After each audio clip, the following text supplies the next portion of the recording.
amount of team fight potential. Yeah, and we've seen a lot of similar bans here. Oh, but there we go. That's an interesting one. Have you guys taken out the Undying? Rana ban by J.Storm. Does that mean They're Phoenix? Of course it does, because Phoenix is even better now. There's Ogre. We have yet to see the Lina attempt at a counter to the Phoenix. You brought up Lina a lot over the course of the broadcast. Why do you like Lina? Because Lina's been a favorite hero for the past, like, I would almost say 6 months, because you have, it's a very open pick. You don't lose a lot of mid matchups. You're always going to get some farm. You make this splash as a big magic damage ganking hero that could go around and punish the side lanes, but then you also scale later into the game with your right clicks. You actually do a good amount of physical damage if you build it right. And then there's also the versatility of going the Aghanim Scepter build, which we've seen. It's a Eul Scepter hero, which helps a lot against some of these initiators like the Axe that we've been seeing. And then the biggest thing of all, against the Phoenix Egg, you have so much attack speed. Yeah. You cast 2 spells, maybe you cast the 3rd spell, maybe you cast Laguna Blade, and you're just do. It's like a machine gun going down. So but this silencer pick, Gabe, we talked about how were they going to try and find an answer to the Phoenix if you were going to let it through. Is silencer that answer? This is the answer that you have in the laning stage at the very least. It's also really solid throughout the majority of the rest of the game. You know, if Phoenix gets off to a hot start, though, then you can get into a Lotus Orb, and suddenly you don't care about the global silence as much. I'm surprised they went for the Ogre, actually, because as I was talking about it, I don't think so. Because Synderin is probably going to be playing the silencer. So the thing I was thinking was like, all right, well, obviously, happy guys, they don't want to take it now because Synderin's on this you know, silencer. They want to make sure that they're able to give their offlaner a good one. Don't want to run core Ogre again. So to me, it's like, do you really want to double down on these as your support combo? I think it can be okay, but I also feel like, I don't know. I want some more AoE control. You're relying a lot on your offlaner for that now. Really goes to show the strength of the hero, though, the fact that you're not dealing, you have the Phoenix on your team, you're still winning the pick Ogre, right? Yeah. He's in a very good place. I hope we right don't now. see the core one. Honestly, Forev looked just uncomfortable on it. I do think this is going to be our support duo. Another reason I like the Tiny Silencer is that this Tiny mixes initiation. He tries to blow up one hero, and you cover that initiation with Global Silence, right? And it allows the Tiny, I mean, just think how naturally tanky he is. Without any spells, you can't actually do anything against the Tiny. You just can't put enough physical damage into him. So he can either retreat and just kind of reset, because his cooldowns are, you know, not that long. So you can actually get a pick off and then just continue to try and fight with this hero. So I like this change of pace for Happy Guys. I feel like it's a much better opening against the Phoenix. It can still be tricky, though, because Silencer may match up really well against the Phoenix in like the laning phase and stuff. You can't, for example, you can't Icarus Dive. You just can't. Because what happens, you get Last Word, you cast Icarus Dive, and you're silent, so you can't actually cast the spell that stops Icarus Dive. You just come right back. See, really annoying. I don't know. Like we talked about the silencer being a good answer to the Phoenix, but another way, I feel like it's not a good answer for J.Storm's tempo. You know, I don't think that they're going to be able to rely upon global silence to be that combo breaker all the time, because J.Storm has shown that they want to keep running at you over and over again. That's their style of play. If you have to wait on global to be down, you're just going to get ran over. Do you think they'll be going for things with some kind of lower cooldowns here to try and keep you're going to have a pace faster pace. This is why they couple it with the Tiny, right? Low cooldown hero, fast tempo. That way you're not overly exposed to that weakness. The Alchemist and Wyvern being banned away. What's really the cores that stand out when you ban Alchemist? I feel like they just don't want to get cheese. They feel like I'm stronger than you. We're going to beat you in a straight up match, so we're just not going to get hit by those. That's why I ban out the Brood first phase as well. I think it's a confidence thing for them.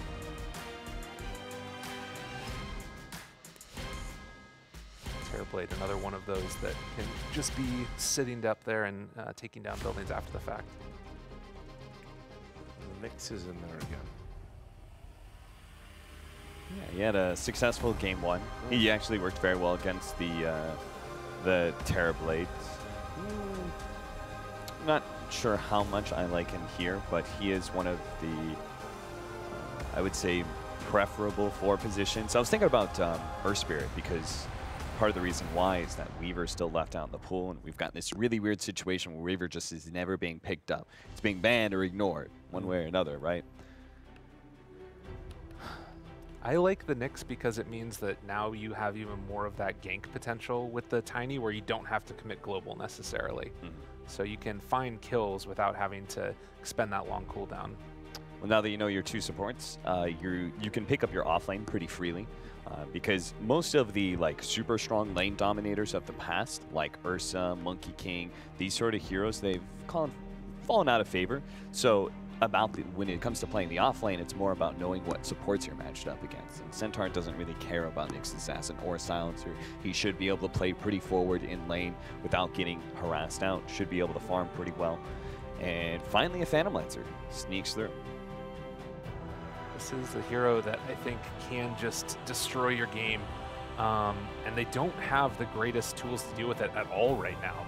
You look at maybe the Ogre with the new Fire Blast and the way that it works with multicast, that might be a decent answer, but as far as Phoenix, you can doppelganger off almost all that stuff that he's throwing your way. You can even dodge the stun coming from the egg, so it's a way to not even have to worry about that either. I think that this puts J.Storm on a clock. Yeah. One of my most hated heroes in the game, Phantom Lancer. He was another one of the ones that made me tap out on Dota back in the day. When Ricky was out of control, that was one moment. You just go away from the game for months. I'll come back. Oh, Phantom Lancer's super strong now. That's great. Was that the old Phantom Lancer? So much fun, yeah. Where it was like, he was very split pushy in that regard. Oh, man. We were talking about this yesterday. Yeah, the old Lifestealer versus Phantom Lancer, the Radiance builder. Yeah. I mean, you've got a combo with the Centaur. If I'm happy, guys, well, you've got Nyx Assassin Silencer. Maybe I don't ban Storm Spirit. But that's obviously another one of those really strong delivery mechanisms for the Lifestealer. I think that I've heard from multiple people that it is just still such a good answer against the PL.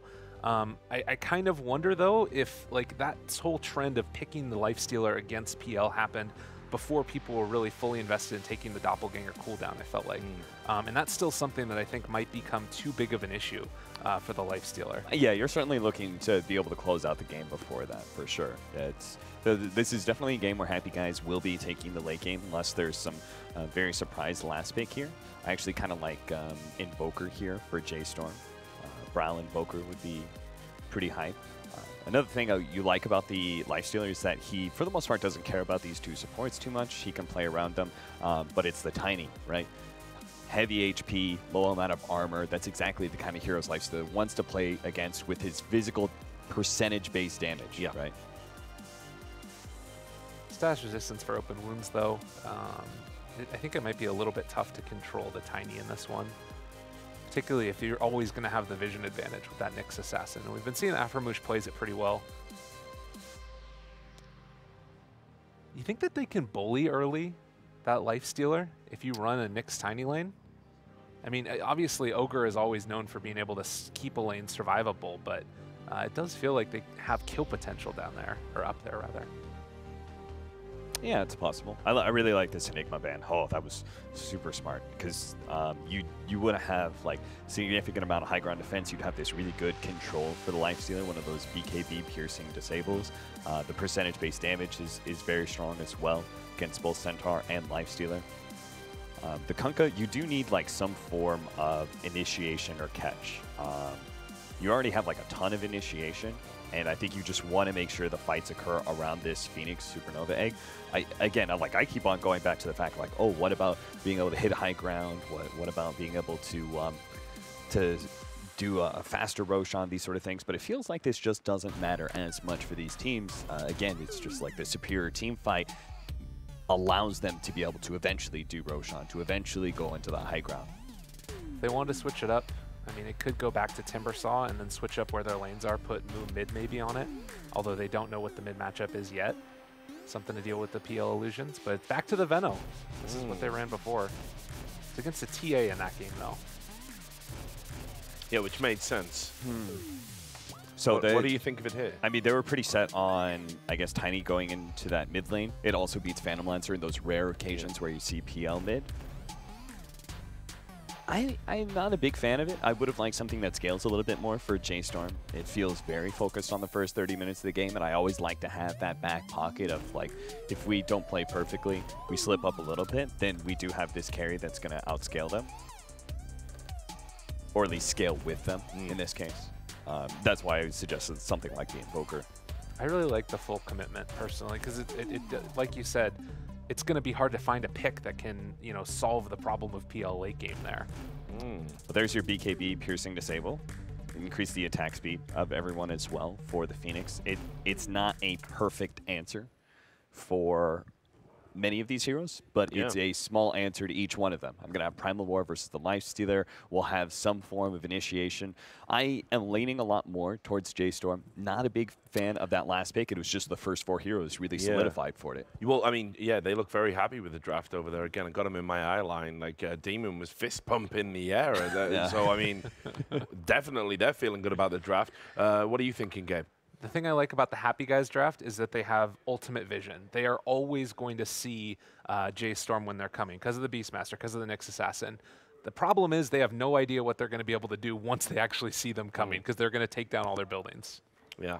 Farming mechanisms are going to be very difficult always with a Venomancer core pushing in, taking your early tower, and then taking over parts of your jungle. And they do have 3 heroes that all need a decent amount of farm. This Tiny needs to get off to a good start because he's the one who creates the space for Beastmaster to get his Necronomicon 3, and then for your carry to clear the way for late game. Well, I can't remember which match it was, but there was a game where the Tiny was like massively into level, like level 4 by 8 minutes. Tomatoes, in.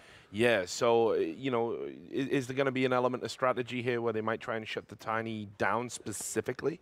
Yeah, I think it's very likely. That's, I think, in part why they have this Venomancer, because they were so settled on it going into the mid game. The last time we saw that happen, they actually tried to switch up the lanes and put Tiny into a side lane. They got a different mid in that regard, and Tiny still suffered. So I don't know. I'm a little bit questionable about the first 20 minutes of this game, and I give a huge advantage to J.Storm because of that. Some thoughts from you about that? That's pretty much what I was going to say. The big difference that I would put out there is that if you do manage to find that window past it, or the other alternative thing is we've seen sometimes mid matchups that don't go the way that you anticipate. If you can find a kill on that Veno early on, then you suddenly blow the game wide open, and it's going to be Happy Guys that are going to be way ahead. All right, well, we're going to find out who it is that's going to make it to the final. Will it be your pick, J.Storm, or will it be Happy Guys continuing to upset expectations? I'm just going to bring in the commentators now as we get ready to go into that game. So we've got Moxie and Breaky CPK bringing you this one. Yes, we do. We're ready for game number 3, of course, of this best of 3 here between J.Storm and Happy Guys. Unfortunately, we are in a pause once again to kick things off, but going to be getting things going. Yeah, interesting finish to the draft yet again. We're seeing a hero such as Beastmaster, which, well, we happen to see once already here in this event. Didn't work out so well on the side of Alliance, though, so. With that said, again, game number 3, looking forward to this one. This is our first of 2 semifinals here, Moxie. Yeah, no, I'm really excited the fact that we got a best of 3 series between these guys, you know. Seeing some really nice drafting coming out. I really love the idea of so much vision, right? You've got the fact that you've got that Nyx Assassin that's gotten, you know, picked up here. It's going to be able to do a lot of scouting. You've got, of course, the Beastmaster, which we said, you know, we haven't seen a whole heck of a lot of him recently, but definitely will be able to provide them with that vision and get that advantage going on. Yeah, comfortable hero for Aframoosh, no doubt. He's been doing a good job playing with this so far.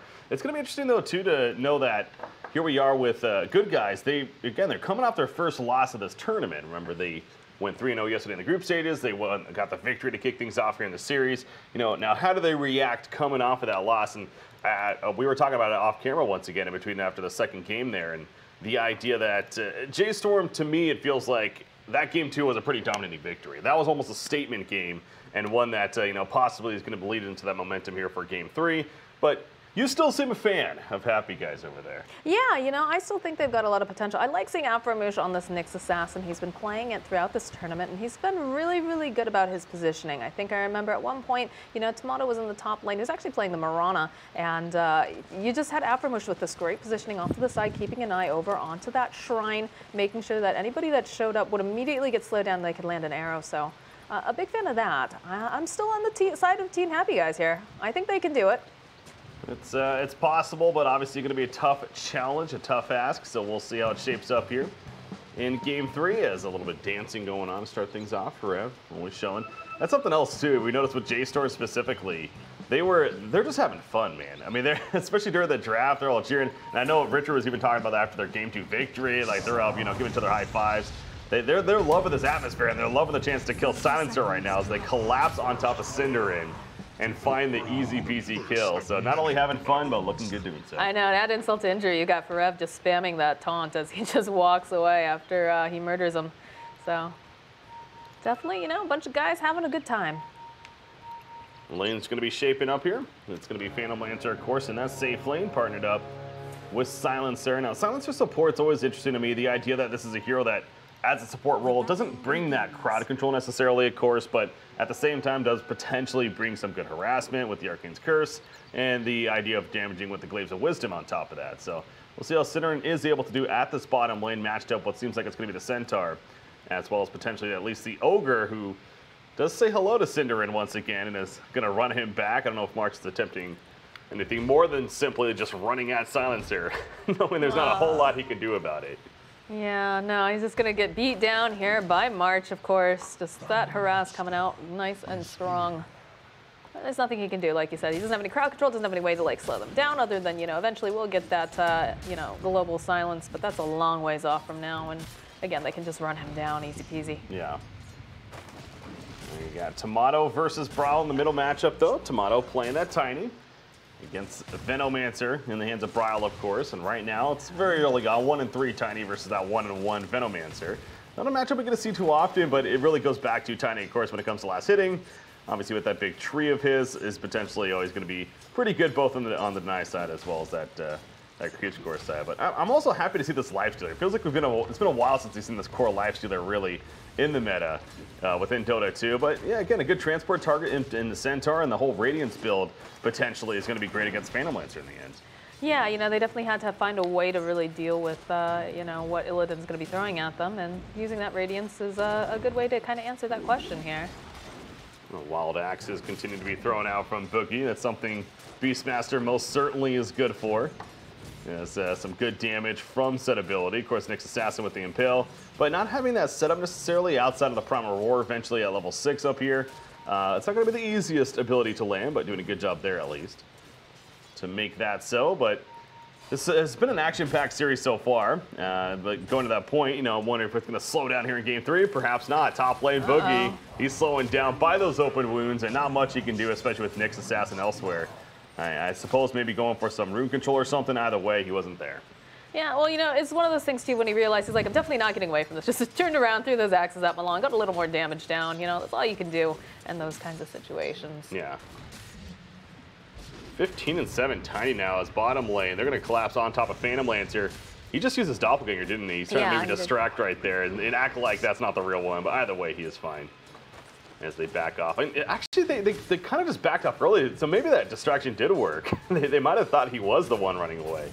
Yeah, that's definitely possible. I love seeing Illidan on this Phantom Lancer. I used to, oh boy, bottom lane, Cinderin's in so much trouble here. He's gonna get taken down. Yeah, no chance there. As you mentioned though, Illidan on the Phantom Lancer, pretty comfortable hero yet again. So was the OD, to be fair. And which is hard because the OD, you know, isn't very popular right now, and definitely you ran into some issues, especially once they started getting the BKBs in the last game. There's not much that you can really do as an OD, and he was a bit behind as well. Just getting marched to suicide here to this tower. Oh, again though, Illidan sitting a little bit low. They've got these Glaives of Wisdom. They're going to try to chase down Forev here. Still actually alive. I think he's actually going to be all right. Goes ahead and he pops that healing salve. Yeah, killing the Ogre just before though, so finally getting on the scoreboard. And as far as hero kills are concerned, as you see that middle lane, look at those wards starting to add up. Level 2 wards currently from Brawl. He knows that that's going to be his advantage, no doubt, as top lane. Nyx Assassin is picked off, though, between Phoenix and Lifestealer. Got a little too close for comfort, apparently. Unable to stay alive right there. Does have a spiked carapace, but, again, doesn't save him in the end in terms of getting away. But, yeah, Venomancer. Those wards aren't necessarily translating into the high CS, though. You have a 23-8 Tiny now versus a 12-6 Veno, so Tiny's basically doubling his CS. Yeah, we did see Brio play this the other day, and he went for kind of a heavy ward build. I don't think he picked up the Venomous Gale until, like, maybe the level 5 because they were trying to do some sort of a gank. But bottom lane, they've got, oh no, Illidan all held up here. Looks like he's going to be able to walk himself out, does have himself a wand. He was sitting very, very low. Again, Forev is just almost getting taken down, but he's just very, very tanky, and they just don't have enough damage just yet. Yeah. Let's again get escape from Illidan, popping the salve, back to full life. good to go once again. Going to run at March, but March obviously tanking himself with that Stout Shield. Not too concerned about that harassment coming out. Beastmaster, though, speaking of CS, he is doing a great job at the top lane. In fact, second overall right now, 28-5 up here at the top. So has died, and that might be coming into play again as a TP in time it is. Boogie gets out and will stay alive for the time being and come back as soon as possible to continue that CS. I am curious to see how he builds, though. Beastmaster's a hero, you know, things like Helm of the Dominator, the early Medallion. Does he go Blink? Does he go Necro? There are a lot of questions to be answered here. Kind of answering my own question in some sense. I mean, I don't think the Blink is going to be necessary because you already have a Tiny, especially for initiation. So maybe more of that Medallion and maybe a new Necro build makes sense. Yeah, I think I like that better. I like that idea. In fact, we already see that the Medallion is queued up here, and they will have the Blink Dagger as well eventually, but they're going to start off again, like we said, with that Medallion as of right now. Yeah, the enhancement from the Medallion is just so good, especially on top of those Wild Axes. You're going to be able to burst anyone down, it almost feels like, with that Prime Aurora initiation early on in this game. Nice pull at the bottom lane, meanwhile, from Happy Guys. Going to try to get that lane control as March doesn't want to let that be easy, though. Runs on over. Centaur trying to cut him off as well with the hoof stomp. You got a doppelganger. Again, that's the thing with the hoof stomp. Unless you go to the follow-up right away, it's going to be difficult to land. It's that doppelganger. Yeah, and it's also fun to watch them, you know, kind of try to do the next level play, right? The fact that they try to just, you know, use a different illusion, give the appearance like, oh yeah, this is totally the real one. Top lane though, Phoenix in a lot of trouble. Wild Axe is coming through, does use that Fairy Fire, has a salve too. Afromoosh still not quite ready to give up. Not sure what was going on with that Fire Spirit there. Doesn't quite land on anything, but you know, we'll just heal up, make their way back to lane. It's been also a little peekaboo. It seemed like they should have taken more damage, but it makes sense, has that infused raindrop. But speaking of bottom lane, they kill the Phantom Lancer. Forev is going to manage to survive as well. Now Synderen might have overcommitted, trying to get that turn kill. One more thwack from that Mace of Ogre. No, it doesn't do him initially, but the tick from the Ignite will be the end of Silencer, so it ends up being both dead. Yes, Forev is still a little bit low, but he's eating some tangos. He's got that ring. He'll be fine. Yeah, that was very, very close down there as watching because, you know, we've got action going on in every single one of these lanes. Yeah. These guys are very, very exciting to watch. But, you know, you were talking about how you've got to time everything just right because otherwise the Phantom Lancer, of course, is going to just go ahead and doppel. I'm not sure in that case if he'd already used it or not, but they did manage to, you know, use that Ogre, get that Fire Blast down, and follow up with that perfect timing on just the Stomp and the Double Edge. So, got to be careful about that. Lifestealer, 3,000 net worth though, leading the way currently, finishing those power treads. Ring of Acula picked up, and we'll keep an eye to see if he decides to go that Radiance as soon as possible. We mentioned the idea in the matchup against the Phantom Lancer.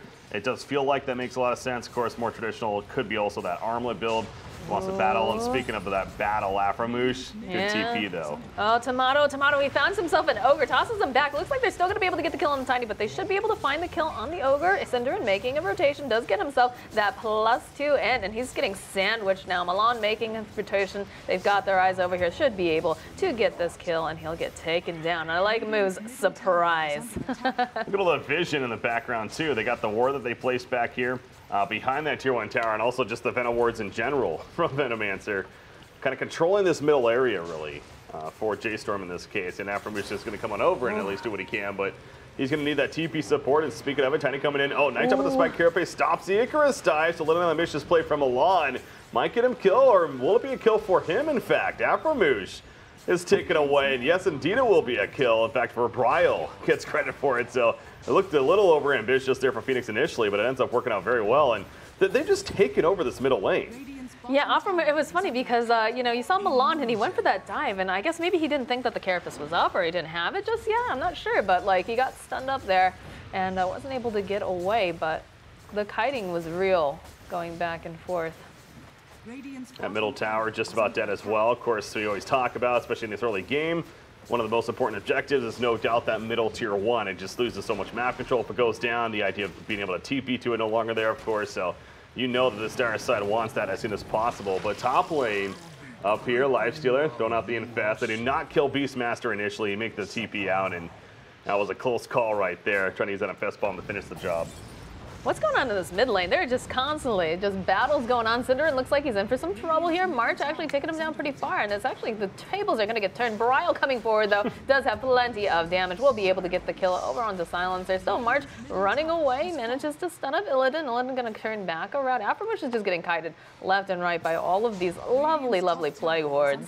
Moxie, this is a 5,000 net worth lead. Okay, 4,000. It's bouncing back and forth. We're only 9.5 minutes into this game. That's an insane lead to have at 9.5 minutes into the game. I didn't even realize it was that high until I checked it right there. I mean, the tower went down very fast. Oh no, Illidan, he's in for some trouble. He's getting burnt down here. Brile is just spewing that poison everywhere. Boogie gonna find himself a Brile over here, throws out those axes. Doesn't have roar. Doesn't have the roar though. Yeah, they don't have that slow just yet. We'll try to slow him down again though. They managed to get the kill over onto Afromush. Nice egg coming through. They'll be able to take down Brile. It's a dominating kill streak taken out, and they'll be able to finally take down Milan as well. Yeah, in hindsight, definitely a bit of a misplay for Milan right there. That was an all-in, either I save my teammate or you kill us both, and well, he rolled the dice, he came up 7s, lost in craps right there, and thus they lose 2, and it's a double kill for Boogie coming out. Moto, can he get to Shrine fast enough? He will be able to. There's going to be the follow-up coming out from Synderen as they chase them back. Doesn't feel like Tomato's quite ready to chase after, though. Does find an Arcane Rune, though, over here. March going to be able to... Oh, he doesn't grab it quite fast enough. Will have it, though. Toss comes up into the air, and there's going to be the turnaround coming out from Forever. There's going to be a swoop coming in from Milan as well, and they're kind of splitting this up now. They've got their eyes on Tomato. He's sitting fairly low. Sunray comes out, should be able to take down our Rockfen. He will get taken down, and now Synderen might be next on the list, but they had a really nice Impale coming out. Spike Carapace as well. That's another +2 in coming out here from Synderen, but he's going to get double-edged by Forever. As he chase after now. They really want to try to grab Illidan. Brile hot on pursuit. There's going to be the jump forward. They've got their eyes over here onto the Beastman. He doesn't have the roar. Is he going to use it? He turns around, gets it over onto Brile to take down the Centaur War Runner. And now Boogie running for his life. There's just so much nastiness coming out from Brile. That Spike Carapace buying them a little bit more time, but there's always another ward, and they're trying to grab Illidan. He's trying to duke around from the Sunray. Turns back around. Can he get the kill over onto Milan? He's not going to be able to. Brile is just wrecking on this little Hydralisk. Who needs objectives when you could just kill the damn heroes? That's apparently where this game has gone. It is just full chaos, Momoxie. What is that? We got 23 hero kills combined at 11.5 minutes. We're averaging basically 2 hero kills per minute, which is an insane pace of a game. And it's no doubt favoring J.Storm. I mean, obviously the 17-6 lead, the 5,000 net worth. Their heroes are just better for fighting earlier on. Even the Lifestealer, who hasn't necessarily been involved, he's 2-0-0, by the way, and he's building that Radiance. As we see at the top lane, he has that queued up, but they're better at fighting early game, and they're taking full advantage, and they're going to continue it here. Cinderen's being run down with the Ignite Apply. It's level 2. The slowest chase ever. Yeah, but it's these slows across the board from J.Storm. They have 3 different heroes that are, hell, 4 heroes. Essentially, all 5 heroes can apply some kind of slow. As you see the Stampede activated right there, even to help with the getaway and survive. So it's this pace, if it keeps up like it seems like it is, I mean, this is J.Storm just going to continue to roll away, unless somehow Phantom Lancer finds room to farm, because right now, Moxie, that's not happening. He's sitting at 7th, I want to say, on the net worth. Yeah, not too good. Yeah, I mean, I believe in the power of Illidan here. I think that if his team can make him some space, he's going to be able to get what he needs. But I think the other problem is that the rest of his team feels like it's pretty underfarmed right now. Like, in comparison, you're looking at the net worth. You've got Lifestealer at top Centaur, and then, of course, you know, we've got that Venomancer. And the next closest is the Beastmaster. Like, Phantom Lancer is so far behind right now, and they're really just putting that pressure on, and that's very, very smart coming out from J.Storm. It's exactly what they need to be doing. Yeah, this Venomancer clearly proven to be an efficient pick here for J.Storm. The fact he's sitting on double damage rune now just continues to push it in, and you know, it's just buying so much room, if anything, for the Lifestealer, like I said earlier. 2,600 gold saved up on Lifestealer currently. Obviously, Happy Guys knows this. They would love to address that, as they're going to try to. Up at the top, they do have that mid-dying with the Primal Roar, but Moo's like, I'm not even going to take the chance. Why even risk it? I'm just going to go elsewhere and continue to farm. He knew that they were coming. Boogie still wants at least a Phoenix kill, but that in itself is tough. He cannot get close enough, and Phoenix gets out. I mean, they might get a tower kill out of this, but Happy Guys, they wanted heroes. They're not going to get them, though. No, looks like they're just going to try to go for that T1. March is just zoning out over here. It's very, very far forward. Kind of going between these 2 lanes. You've got the, you know, the Venomancer just chipping away on that top, or rather middle tower, and then Forev here on the bottom. They're looking maybe to get an engagement. They do have a sentry down, though. March going to show that. Oh, look at that multi-cast. Oh, no, Afro Aframoosh will be able to follow up with an impale, but he's just going to get ticked down here by Bryle, marching for some trouble. He's pretty tanky. He's trying to run himself out. Will get run down, though, by Illidan, but Illidan now in so much trouble. He's in the middle of all of this nasty slow, like we talked about, is going to get burnt down.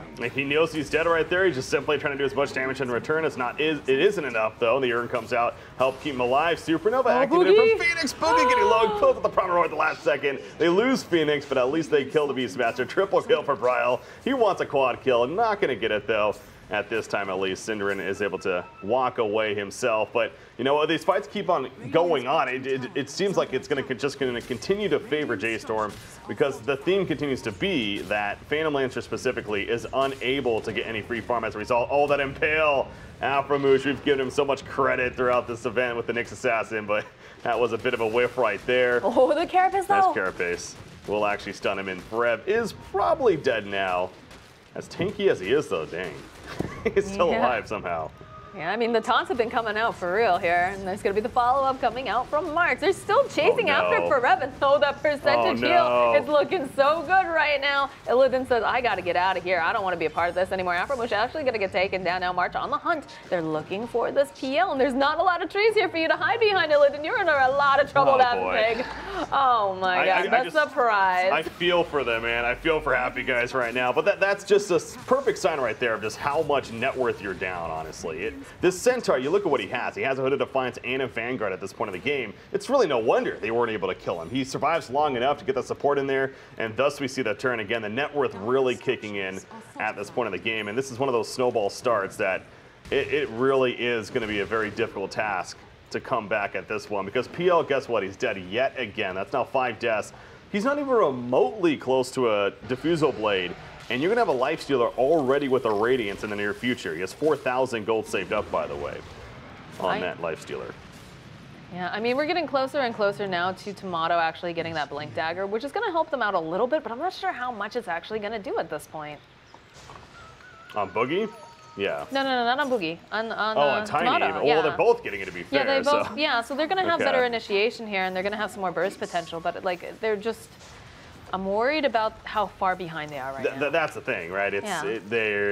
Those are great items to have, and that's progress towards coming back into the game. But exactly, it's when you're down this much net worth. Unfortunately, that's not going to be the answer that it usually would be in your normal game. That's back and forth, because we wouldn't see a Vanguard Hooded Defiance already on the Centaur necessarily. Bryle's already got his own hood, as well as full power treads and. Working. I don't know if is that going to be a Maelstrom or is that towards his BKB? Towards the BKB. Mental Hammer. Okay. Towards the BKB, Still I'm guessing. Queued up even, but either way, he's going to have a BKB now coming up too, so he's going to be that true poison bomb. That's another reason why it's just looking grim once again here for happy guys, but they're not going to try to let that phase him out. At least as Ogre, he gets tossed in. And they're going to kill him, so Ogre giving them a little bit of a present. The Supernova from Milan in the backlines just in case, but Boogie. He gets dumped on now. The Gale, another Primal Roar that's not really going to lead into too much, unfortunately. Boogie taking down to the Sun Ray, Forever on top, and one more auto attack. Doesn't even need it. Bryle gets him the kill, actually, as the poison just takes him down. And again, a happy reminder, they're doing this all without Lifestealer. Yeah, that's pretty insane to think about here. Move's just having all this space. He's being allowed to just work on that Radiance. Going to have it fairly soon as well. And they just keep taking objective after objective. So this is working out really well, putting the Bryle on that Venomancer, because he had a great start anyways, because he was dealing with, Tiny, maybe not the best in terms of CS, but, we did see some rotations come out. And then eventually we just saw, 2 or 3 people from both sides in that lane nonstop. Yeah. Very high-octane lane. J.Storm knew exactly what the game plan was going in, and they executed it. Simply put, it's just, turn on the pace and just don't stop. And we're seeing that, 24 hero kills at 18 minutes. And it was a Maelstrom pickup by Venomancer first, so sitting on another 2,000 gold towards an eventual BKB, but has plenty more auto attack now and even some more farm potential as a result, of course. And I keep looking back at Phantom Lancer, hoping to see that more progress being made, and it is, but it only has the one blade of Alacrity currently towards that Diffusal, which, by the way, Synderen, he sees that Centaur has a Blink Dagger, and wasn't happy to see him, though. No. In that case. So free kill, top lane being pushed in, Radiance is being delivered to Lifestealer. Just a couple of seconds, he'll have it. There is also a double damage rune up here. They're probably going to push tier 2, fall back, get the double damage, do Roshan. Yeah, you see that ping coming out. They spotted out the double damage, and it looks like they've got their eyes over here on Aframoosh as well. Oh, it doesn't matter. Rage comes out, and that's just a very dead Nyx Assassin. Again, what's going on here? They're trying to come around from the backside here. They've got their eyes over onto this Oh, they'll be able to take down Moo here, but there's the egg coming up. It's burning down Peel too fast. He's not going to be able to do it fast enough, I don't think. Yeah, there's going to be the egg. Comes out, triple kill. And now an ultra kill coming out from Bryle. This Hydralis Rampage coming out as well. Look at these taunts. I saw a GG right there, but that was an ally chat, though. Okay. That wasn't the actual GG coming out. But I don't know. That was... You know, the funny thing about that is that Lifestealer finally shows up to a fight. He gets bursted down right away. I mean, you see that they have that potential with the Crimson, not the medallion there from Beastmaster, the front row opening and everything. They bursted him down right off the bat, but then obviously as the long as the fight went on, naturally, a Venomancer especially, that dots start adding up and a rampage all of a sudden from Bryle. Oh my god, those wards, just all the poison sting, the ticking down is just so nasty. Oh no, Cinderin is in for some trouble again. He's gonna try to run himself back. Maybe he might be able to get a kill over here onto the Centaur, trying to run himself away. But you know, again, they throw out that Sunray, they'll turn around Boogie. Boogie will fall, they'll take down Illidan. They do have buyback on him. Tomato coming forward, he says, no, I want some more here. We'll be able to take down the Ogre. Wasn't able to take down Milan just yet. Again, does have that Blink Dagger, still on cooldown. Will manage to save these racks, but they do lose the tower. Yeah, Moxie though, at 20 minutes into the game, saving a racks, I suppose that's okay. It's one way to look at it, but exactly, they're going back in. Aftermoose, the Radiance, if anything, going to tick him down. It feels like, oh, he turned off the Radiance right there as he got close enough to the spike carapace. The denial, though, from Tomato. I mean, the denial was pretty, the dancing was pretty. That was honestly just a well-played play by Moo, though. Again, deactivating the Radiance as the spike carapace was active. Either way, it's a kill on Nyx Assassin in the end, and that will be a Rax kill now. Again, happy guys, I think they understand too that this one is almost a lost cause at this point, but they're just going to continue to play it out. It is game 3 after all, elimination for them. No reason not to play it out. No reason not to play it out. Yeah, I mean, we're only 20 minutes in, so absolutely agree there, but man, that's a 20,000 net worth lead on top of the melee Rax going down. Dear God, Crimson Guard already finished as well on a Centaur. Yeah, this guy's loaded. Forev is just looking so good. What damage can they do? I mean, that buff goes up for the Crimson Guard. You might as well just run if you're the Radiant side. There's no point to even try to fight. All right, here we go. Round 2. Immediately the jump forward coming out from Forev. He's found himself. There's Boogie over here, followed up with the egg. There's going to be the Poison Nova as well. Boogie just going to burn to death over here. They'll turn back around. The Bloodlust getting placed over onto Bryle. They're going to just turn their attention over here to this tower. The rest of the team just doesn't know what to do. They're going to send some of these Phantom Lancer illusions forward. But where's the opening? Tossback coming out from Tomato, but they picked the tankiest person on the team. Forev now, he's going to just try to fight. Look at the damage coming back from return. Another +2 ends going out, though, over here onto Cinderin. So he's got to be grateful for that, but they're still just chipping away at this base. And it looks like they're going to just chill.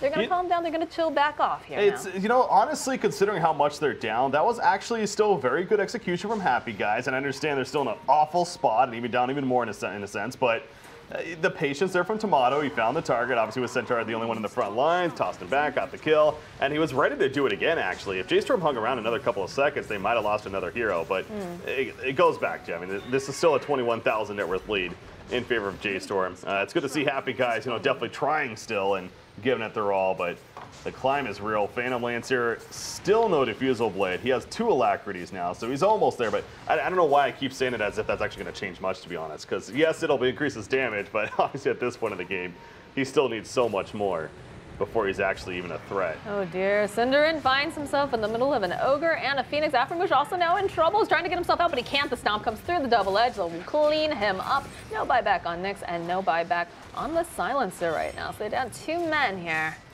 What's J.Storm going to do? Going the Roche, you think? I was going to say the make sense play just to do Roshan, obviously. Now, that's not necessarily the most fun. You try to keep killing heroes. That's the smart move, though, right? At this point, right? Yeah, well, the smart moves definitely do Roshan, as you see them going here. The insurance, right? You're going to go high ground, you might as well get that insurance. Yeah. Get that Aegis now. Now, the game, the question, Moxie, who do they give the Aegis to? Venomancer or Lifestealer? I think they give it to Bryle, maybe. You give it to Veno? Probably, I could see either Veno or Lifestealer for sure. I'm gonna go Lifestealer. We'll go Lifestealer. I feel like Veno can sit very far back, but he's just doing so much damage during these fights. So maybe they'll give it to Moo actually, just because of the fact that, you know, yeah, they'll give it to Moo because they know that they're gonna face him down, but that's gonna allow Bryle to sit further back and just spam out all of those wards and all of that nasty, lovely poison that Venomancer puts out. So. And by the way, he also has a Mjolnir now, just a casual Mjolnir on Venomancer. Why not? with the BKB. Middle lane. Uh-oh. Oh, boy. This isn't Infest Bomb, though. Keep in mind, there's going to be the Sunray coming out immediately, though. It looks like Illidan's struggling so hard. Phoenix coming forward. Look at the burn damage coming out. Double kill coming out from Milan. And they're going to turn their attention now onto Tomato. Tomato trying to run himself out. He can't. He's taken down. That's a triple kill coming out for this Phoenix. The GG gets called. Boys and girls, we got our first advancing here. We got our first just absolute stomp, too, I think. Yeah. I mean, I didn't watch every single game in this event so far, but that had to be one of the more lopsided victories we had all event. He just ran, like, Bryler in that mid lane. He just ran over them. It was pretty incredible. And all the room created to just give Lifestealer to Moo. Moo had the easiest game of his life, really. He was just able to just pretty much farm at the top lane the whole game. And again, nothing was going well for Happy Guys, whether it was the lane, the draft, etc. I do feel like, going back to the point I made at the beginning of game number 3, that the idea that it was the momentum. You know, that was the first loss of the tournament for Happy Guys. On the other side, you have J.Storm. They lost in the group stages yesterday. Then they followed up with 2 wins. And now here today, they lose the first game of the series. They get hot, though. They looked good in game 2, and then they just dominate in game 3. So I guess that means they're going to be doing pretty good going into the grand final.